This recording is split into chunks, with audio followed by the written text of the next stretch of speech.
Creepy times ahead. Join us as we talk about the strange, the unknown, and the unexplained. Things that shouldn't happen, but do. If it's nighttime where you are, dim the lights, sit back, relax, and listen intently as we explore the edges of reality.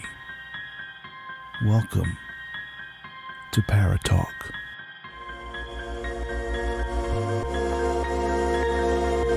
Sounds like a lot of supernatural baloney to me. Supernatural, perhaps. Baloney, perhaps not.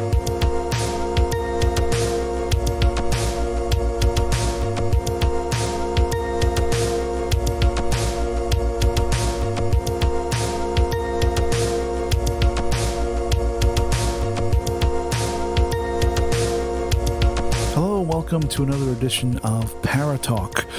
I'm Gareth Davies, and once again I'm joined by paranormal enthusiast, Mr. Reeves Cooke. This week we delve back into familiar territory here on Paratalk, the paranormal and hauntings. And this week we talk about the classic case from the 1950s, the Byron Street haunting. Hello, Reeves. Hello, Gareth. How are you? I'm doing okay. I'm ready to get scared by this terrifying tale, Reeves. Well, actually, yeah. I mean, this has what I would say it's a classic poltergeist case, actually, but it has connections with cases much like the Enfield case and those cases like that. But this one was a little bit earlier, of course. This happened in like the 1950s, and a poltergeist kind of had its terrorized a small family down in England in 1952, Runcorn, which is off the south banks of the River Mersey. So did this make the newspapers and the like? Yeah, it did. It was in it made the newspapers, and it even got to the point where the BBC got involved because they wanted to get to the bottom of it. Because like many cases with paranormal, with hauntings, and with sort of, you know, when there's a lot of people and there's a lot of stuff going on, the fakery side of it comes in, and you know, and we gotta look back to an earlier time like the 1950s England, where people didn't really want to talk about paranormal stuff or hauntings or ghosts, because, you know, there was a kind of even today I suppose there's a kind of a stigma still attached to it, but not as bad as it was back then. You know, if you talked about stuff like that, people that's a good point, because the proliferation of paranormal television shows and horror movies and the like, people are more open to it. I mean, not entirely, but more open to it. I think if you're unlucky enough or maybe lucky enough to live in a haunted house or visit a truly haunted location, and you experience something, I think most people are reluctant to discuss it or to talk about it, simply because, you know, you're dismissed, or you thought of it, you're not all there. They look at you like you're a bit crazy. But generally, it's more accepted today than it was. Whereas in the 1950s, I think 99% of the people would say nothing about it. You know, they either just get on with it and live their lives, or they'd quietly move house or get away from it. They wouldn't try to publicize it, which makes this case that much more interesting.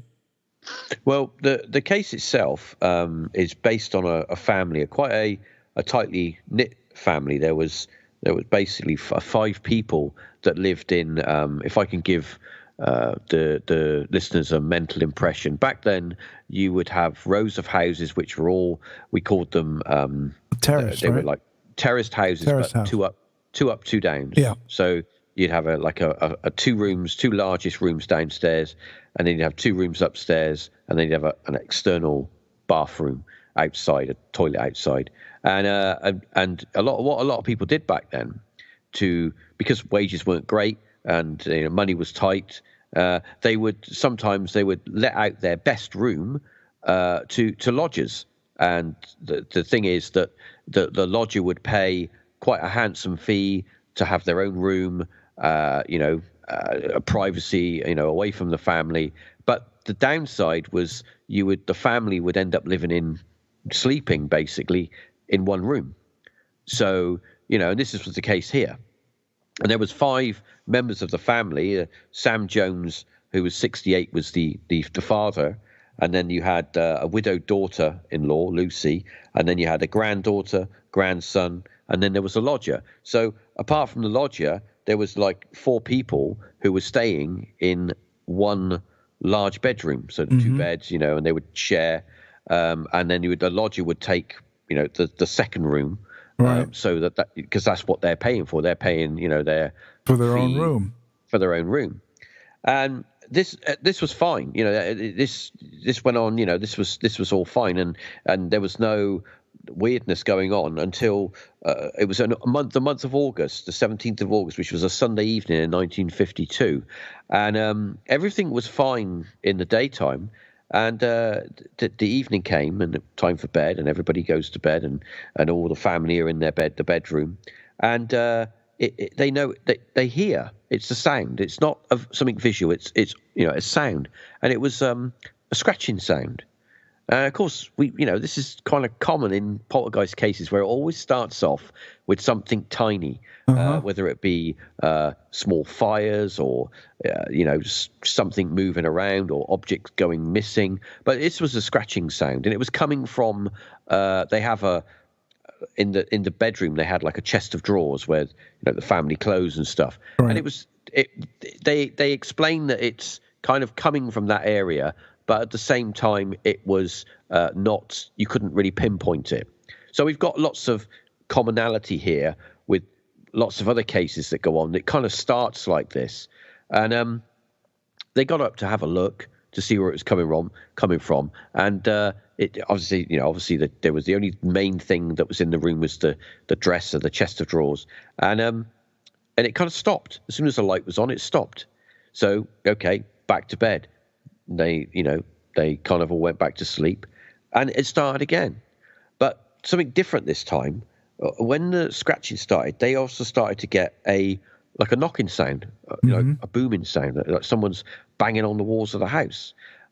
This they couldn't locate the sound of, but every time that they would get up to investigate, it stopped. So, once again, a commonality with other poltergeist cases that we've talked about. If we talk about, strangely enough, if we talk about the Enfield case, the first paranormal phenomenon that was really sort of happened to the whole family was a wardrobe which was moving in the children's bedroom. Yeah, and the family witnessed it. So you're right, though. In most cases, it always does start out very, very small, like maybe scratches or noises in the attic. Yeah, and people think, oh, we've got mice or there's a rat up there or something. And then it just grows and gets more unnerving from there on. Yeah, but this over the course of the next few days, this became regular. Every evening they would hear these noises. They would hear like knocking sounds, scratching sounds, and they weren't able to locate where these sounds were coming from. But then it kind of escalated to the point where they were starting to notice that one evening actually they were asleep and they were woken by the chest of drawers was actually moving. It was that they describe it as like it was like rocking, as if someone was pushing it.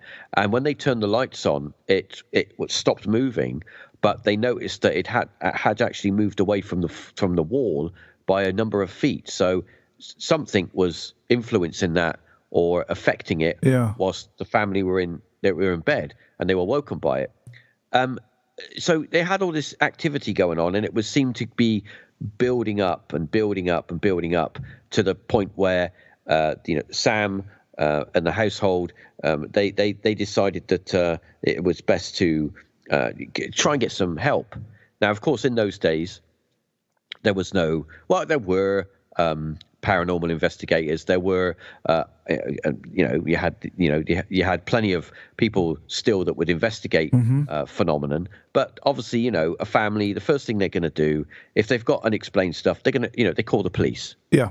Mm-hmm. So they do call the police, and a couple of policemen come round, and they explain what's been happening, and they're police. They have to, they're looking for evidence of this phenomenon that's happening. They're looking for evidence.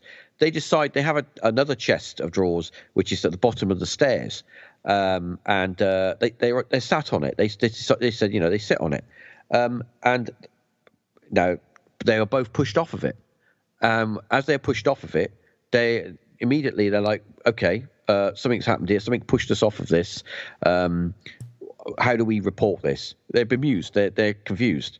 They decide that it's not something that they can cover. They can investigate, and whether they're shooken up from the fact that they have experienced some unknown phenomena, or that they just don't want to deal with the paperwork, they leave and they say, look, it's not our department. This is something out of the realms of what we can deal with. And they go. So you've kind of got the family at that point where they don't know what to do. Yeah. External people, being police officers, have experienced phenomena in the house. So they know it's not them imagining it. But they don't seem to want to get involved. Well, there's not a lot. If you put yourself in the early 1950s in England, I mean, there's not like you have the internet or TV shows about this stuff. Yeah. When things go wrong like this, your first instinct is to call the police. Yeah. When the police show up and there's nothing they can do, what do you do there? Where do you go? You can't open the phone book and look for, let's ghost hunters, paranormal investigators. I mean, you might go to the local church and speak to the priest, and try and get them involved. But other than that, I mean, you're at a dead end. Well, actually, they were quite fortunate because at this point, because the word was getting around, and an individual from the Runcorn National Spiritualist Church, a medium, Philip France, he heard of this what was going on, and he decided to call upon the family and offer his assistance. He said, that he would like to do some practice in the bedroom, because this phenomenon was kind of contained within this bedroom area. It kind of wasn't in the rest of the house, really. It was kind of mainly in this bedroom where the family slept. And he was offered his services. He said, I can get rid of this for you, but I need to work alone. I don't want anybody with me. I'm going to go into the room and, do what I need to do. And he went into the room, and he was in there for quite a while. And he came out, and he said he had been assaulted by whatever it was. He'd had objects thrown at him. And whilst he was trying to rid the family of this entity, this whatever it was. Yeah. But he also said that he'd performed his his ritual, and that they would be fine. He basically told the family he'd done his job, and he left, and and it did help the family, and it did stop the paranormal phenomenon from happening, but it didn't stop it for very long. They had a break. Yeah. And this happens a lot in cases where you bring in mediums or people who, try to help or cleanse, where they can help calm down what's going on, and it does simmer down a bit. We've had it in many cases, but it only helps. It only sort of slows the progress down. It kind of usually starts up again, and sometimes it can either be worse or it can just continue. And this is what happened in this case with this account. It makes you think, though, is like if this is an intelligent haunting and somebody comes and does a ritual or whatever to kind of banish it, whatever's behind the phenomena, is it literally being banished or put on hold by what this person's doing? or are they playing a game? Whereas whatever ritual they did completely unaffected it, but they're pausing their activity to put the family in a false sense of security. Yeah. More. This is where we have the we get into the realms of the trickster phenomenon. Yeah, exactly. Where we talk of this, whatever it is with the poltergeist phenomenon, that it's not like. It's more of a trickster. It's more. It likes to play tricks on you, and it also likes to give you a false sense of security, to give you the impression that you're in charge. Yes, but you're not really in charge. It wants you to believe that, and the more that you believe that, the more that it will play tricks on you. And I think that's relevant now as it is then. It's like this is more of a trickster thing, but I do think that also that. Individuals that do go in and try to help, sometimes they do a good thing, but sometimes it has a negative effect and it can get worse. So I mean, this helped for like 3 weeks, and the family were fine. They didn't experience any paranormal. But at one point they actually had the chest of drawers was banged up and down so violently upstairs that the plaster on the ceiling of the front room actually cracked where it was being slammed so violently, and the drawers were pulled out of the dresser and thrown across the room. So it sounds like that the dresser was one of the main focuses, right? That was the main focus of the infestation. Yes, and because basically it's a focal point. It's a focal point that it can, whatever it is, can focus on and to make itself known. It's like, obviously, we got to look back in the 50s. People lived in houses not very much like what we live in now, with all our techno gear around us and our TVs and our iPads and everything. It was much more simpler time, and a very, lucky if you had a radio, or a cooker. It's you were kind of well off if you had those things. You certainly didn't have things like a fridge. Well, it was a different time, right? Especially in the UK after World War II. The country was just getting back on its feet. There was rationing. There wasn't that much wealth going around, right? Yeah. The activity returned 3 weeks later. The activity returned, and as I say, it got so bad that it was still focused in the bedroom. And as I say, the chest of drawers were getting so they were just, that was where the focus of the energy was. Anyway, it got to a point where there was nearly a crowd of people, up to 100 people, gathered outside of this small house, because it got to a point where in the area that this phenomenon in this house, whatever was going on, was so word had gotten out and spread throughout the neighborhood.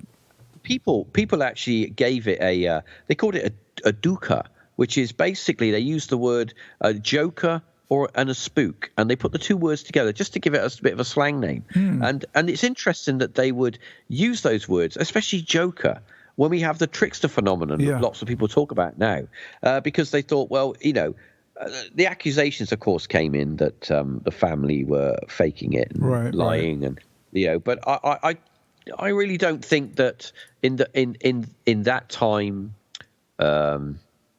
that what's the point?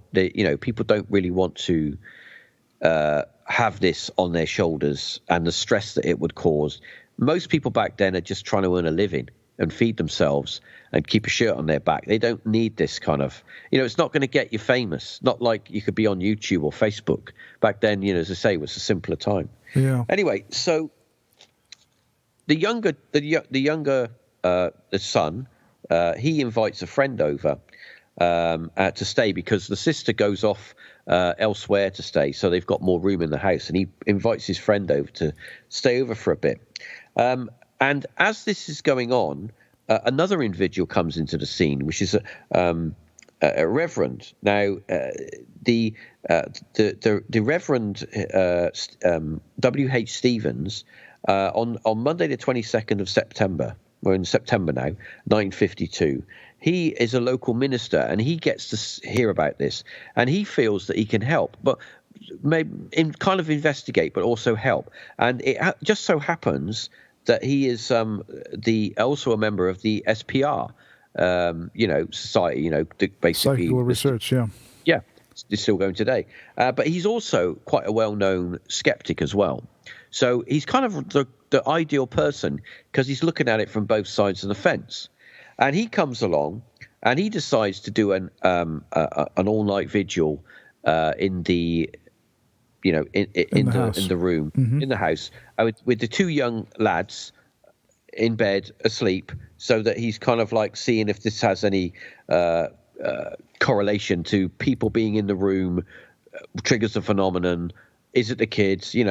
Let's see what happens. And he does actually. He does make a notice that when the phenomenon starts, usually, as I say, he noticed that the chest of drawers moves. He witnesses that phenomenon, but he also witnesses something else, and this is something that's very similar to another topic that we've spoke about recently. He witnesses very small pinpoints of light appearing in particular areas of the room, and also in the hallway and of the house. And when this is something similar that was witnessed back in the 1970s when the BBC investigated Borley Church. It also reminded me when you mentioned that, like little points of light that would appear, or balls of light that would appear, very similar to the original Entity case, because that happened also when they investigated. Light phenomenon, yes, they had a lot of light phenomenon. Yeah. So I mean, he was noticing this. As I say, the chest of was so being moved so violently now that the plaster in the ceiling from upstairs, the ceiling was coming down. So.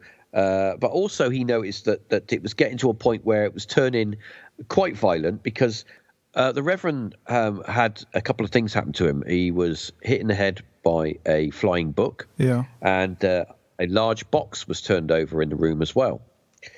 So he did actually witness phenomenon, but he also witnessed that there was some knocking sounds that were going on.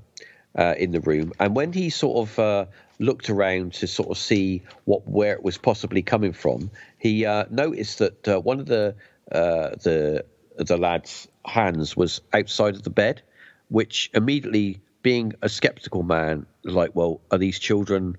What are they up to? Are they part to play here? But of course, it's shades of Janet and Enfield, right? Very similar. Yeah, and of course. If we kind of look at it in that context, it's like kids will be kids and teenagers will be teenagers. Yeah. And it's kind of like, if you're trying to investigate something, we had, say Janet, we had the incident with Playfair's radio cassette that went missing, and she'd hidden it, and she was just trying to wanted more fun, but you can't think what you're doing. When you do something like that, you put everything into question. But these things happen.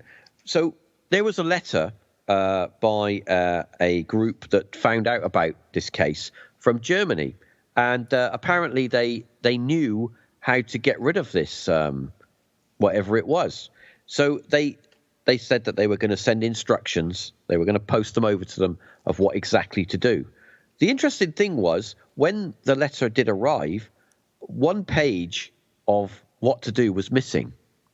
It appeared that the letter had been opened while in transit. Now, we could say, well, that was the poltergeist doing that. He moved it, or it moved it, or maybe it was just lost, or maybe the mail was checked and it just happened to be taken out and not put back in.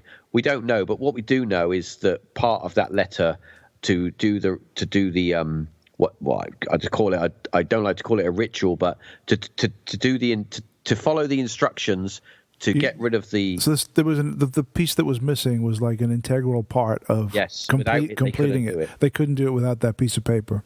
Yeah, they couldn't do it. So it's I don't know. It's something that is part of the accounts, but you could read into it as much as you want. I don't know. I just, that part of it is like, well, coincidence. Somebody could have checked the mail.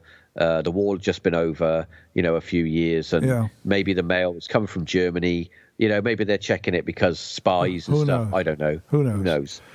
So we'll move on now to the 23rd of October, because we haven't really talked about the lodger much. She was an older lady, and she kept herself to herself. She'd lived in the house previously for 15 years. So she was a long-term lodger, and she kind of didn't really get involved with any of this phenomenon. She wasn't really affected by it I suppose she was affected by it mentally, because she had to live in the same house where all this craziness was going on. Yeah. But it wasn't really centered at her. It was more centered at the family unit rather than her. She was kind of like, even though she was just across the hall, it was more family orientated. And the weird thing was that on the 23rd of October, 1952, she went out for a stroll, a walk. It was a nice day, and she went to the local quarry. We had a wooded area where you can walk around, get out of the way. But she had a fall, and she fell off the edge of the quarry. And when she was found, she was in a very bad state. And the following day, she was taken, into care. And the following day, she passed away. She died from her injuries. From the fall. Yeah, from the fall. Yeah.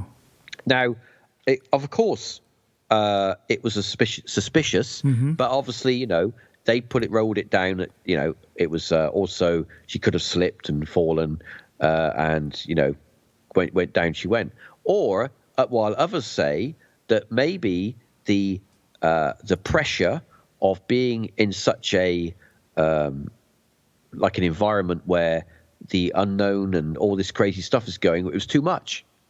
And she's like, I've had enough. I'm off. I'm checking out. I'm going to go and jump off the cliff. But we don't know, because we did. But was that seriously considered, that it was maybe a suicide attempt? Possibly, yeah, because of what was going on. But it was not. It was open verdict. It was accidental death. Yeah. But it wasn't. It wasn't like they said, oh, she was going to commit suicide. But it was ruled in that possibly some form of stress factor could have caused her to not be her complete self, and that was because I wouldn't want to be in that kind of situation. Well, maybe I would. I don't know. Maybe not. So anyway, so after this event, this death, things started to calm down, and there wasn't so much stuff going on. Now, it kind of was like that for a while. On the 23rd of October, which is literally the day that the lady passed away, they were contacted by the BBC. They wanted to do they wanted to get to the bottom of this, and they wanted to do a vigil. They turned up with all their equipment, and they set up in the house, and they all night they were there, and they didn't get anything. They didn't capture anything out of the ordinary. By this time the house was becoming a bit of a tourist attraction, and people were turning up outside to sort of try and get a glimpse of what was going on. It even got to the point where Sam, the father, was actually inviting people in a hope that they would see something, so that he could validate that he's not making it up. Yeah. And there were cases when people were in small groups, they actually witnessed phenomenon. They heard noises and they saw objects move. It sounds like he would almost be. Did he charge? No. Nothing like that. No charge. It was basically he wanted to show that he wasn't a liar. Right. He wasn't trying to get attention for something. Anyway, so obviously time went by. And on the 26th of November, was 4 weeks or so. On the 26th of November, local historian Richard Whittington Egan, he came to the house, and he once again he decided that it was the young guys that they were doing something. You know, he accused John, the young guy. He accused him of once again, you know, doing he's stuff. up to no good. There's fakery involved. Up to no good. Yeah. And he said that, you know, possibly he's the one that's doing the knocking sounds and you know, pranks, basically being a prankster. Yeah. It was then that three journalists and a local pub owner, they were in the house. They came and they witnessed Sam, the father, throw a book against the wall. They were in another room and they heard a bang and they caught glimpse of him throwing the book. And they said, aha, you know, gotcha. It's fake. It's got you. We've caught you red-handed. And obviously he said, look, I'm not trying to create phenomenon. I'm not trying to create anything. Basically, I'm very angry. I don't want this going on in my house. I don't want my family to put up with this.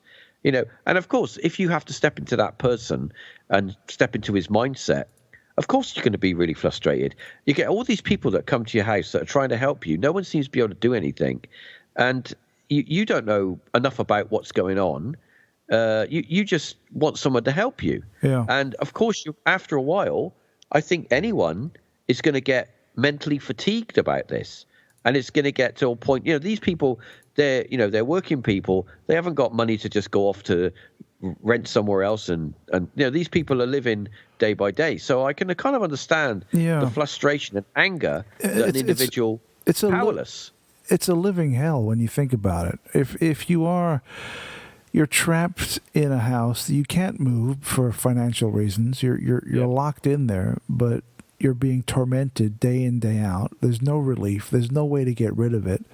It's a very hellish experience. Well, there's only one more event that happened on the 13th of December, 1952. So if you can think about it, this has gone on from August. It started in August, and then it went through to sort of December time, middle of December. Now, the interesting thing is that the only phenomenon that actually happened in that month was the upstairs carpet kind of folded itself up, you know, without anybody doing it. It kind of folded itself up. So strange, is of course weird, but the fact was that was kind of the final event that happened there. But here's the thing. There is a connection, because there was, at the time of this that was going on, there was a similar haunting, and it was on a farm, a local farm. And on the 10th of August 1952, local farmer Howard Crowler, he was out on the farm doing his work, and he was doing his rounds on the fields, and he saw his father in the distance walking across the fields. Uh-huh. Nothing weird about that. But the strange thing was that his father was dead. How did I know you were going to say that? How did you know that I was going to say that? It was his late father. He saw him clearly walking across the fields. I thought, you know, well, that's a bit odd. As he decides to head that way and find out what, here's this chap. He didn't find any sign of his father when he got to the other side of the fields. But what he did find was 3 of his pigs were dead. And he couldn't find any reasoning behind these pigs dying. They didn't have any, they weren't eaten, they weren't bitten, they weren't savaged or anything like that. So he got the local vet to take a look at his pigs. Yeah. And the vet did an autopsy and said that each of the animals' windpipes had been crushed. Like they've been strangled or something. I mean, obviously, you could say a dog or something would go for the throat. Yeah. Because it's the quickest way you're supposed to incapacitate an animal. But the thing is that they weren't savaged up or anything. They just dropped dead. Mm-hmm. Very strange. Yeah. But the even stranger thing, within the next 3 weeks, all 53 of Howard's pigs would die. One after another, they would just die. Wait, 53? 53 pigs. That was his. He had a pig, like a pig farm and other stuff. But 53 pigs would die in over a 3-week course, which was very odd. That's amazing. Very odd. But that's it gets very, odder, very strange. Because after this event, he starts to see what he coined as the black cloud. He saw it a number of times. Yeah. He saw it mainly in his and his wife's bedroom. The first time he saw it, he was getting ready for bed in the evening. He went to go to his bedroom, and he noticed what he describes as a black cloud or a black mist, that was loitering over his bed in the bed area, and it was on the floor, and it moved up over his bed and then slowly kind of dissipated. That was the first time he saw it. A short time later, he witnessed it again, but this time he witnessed it, and as he was witnessing the phenomenon, his wife witnessed it as well. She came in and she saw it, so they both saw it, and of course it did the same thing. It was in the room and it dissipated. Obviously, very strange. Yeah.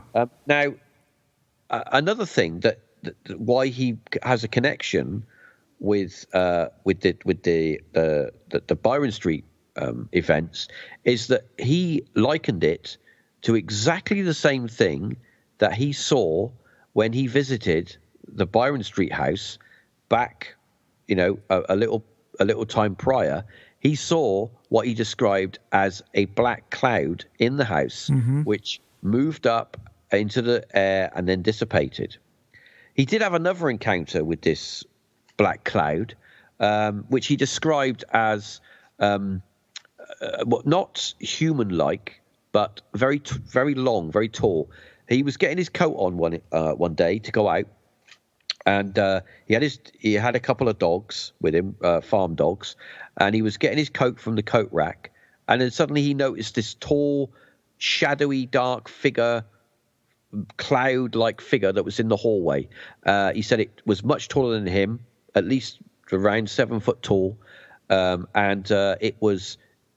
He said it had these kind of like horns coming out of it. He described it as horns, and that it grabbed his coat and threw it at him, and then pushed him. And at that point, he shouted for his dogs. His dogs ran at the whatever it was, and as the dogs ran out, it dissipated into it disappeared. Now, this is very strange, and obviously strange phenomenon. After that, he didn't experience any oddity. Yeah. But there is a slight weirdness to this whole story, and there is a slight oddness to these two individual cases. Because if we look at them as individual cases on their own, they kind of have got their own story. But what we don't realize until the end of the story is that Sam, the father that lived in the house, was actually employed under the farmer, and he worked for the farmer.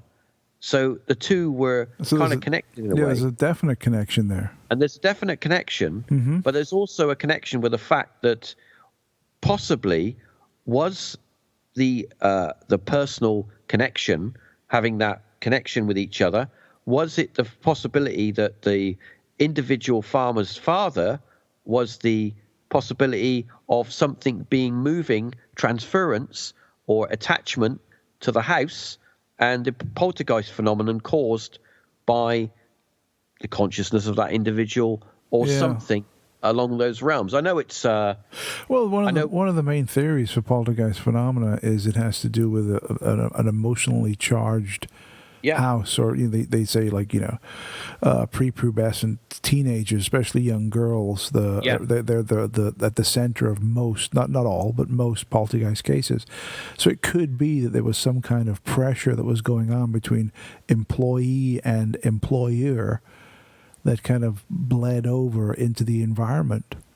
Well, another interesting snippet, really, to add to this story is that after the death of the lodger, and when the young girl, she was a young girl, moved out went live with other people, there were less people in the house. Mm-hmm. There was only the two lads and the father. Okay, there were 2 rooms. There were more room for everyone. There was more room. There was less tension. Yeah. And therefore, the phenomenon kind of went away. And as you say, young people need to be a catalyst. Well, that kind of bleeds into it, right? Less people, less tension, less people stepping on each other's toes. Therefore, the phenomena fades There's an emotional component to this in some way. Well, the thing is that this case, it kind of was a big thing in the 50s. It made the local press and it got the BBC involved. But over the decades, over the years, it kind of never really kind of got forgotten. And it never sort of went the same way as maybe the Pontefract Poltergeist or the Enfield Poltergeist. It kind of got left behind a little bit. But I still think that it's a very interesting case, and that it's one that I've been, I've always sort of look at and think, there is possibly, I like the connection, the possibility that there's some form of connection there, but also that, the catalyst of the younger children giving the energy for whatever it is manifesting itself to, and obviously being the police witnessing something and outsiders that he doesn't personally know, bystanders witnessing the phenomenon as well, all adds to something happened for that. And obviously as well, with the poltergeist phenomenon, it doesn't always last very long. That's a few true. short months That's of intensity, then that's it. It dissipates. Yeah, it has a finite lifespan, emotionally charged environment, young children or early teenagers. All of these components play into most poltergeist outbreaks. All the recipe, all the right ingredients. Exactly. And as you say, it never lasts long. It usually lasts a few months or maybe a year or so, and then it dissipates and goes away. Yeah. Fascinating stuff. Thank you so much, Reeves. Another great story. Thank you once again. Thank you all for listening. We really appreciate it. If you have the time and or the inclination, please go to your podcasting service of choice, whether it be iTunes or whatever the case may be, and please give us a review. That helps other people find Paratalk. So thanks for listening, and we'll be back very soon with more Paratalk.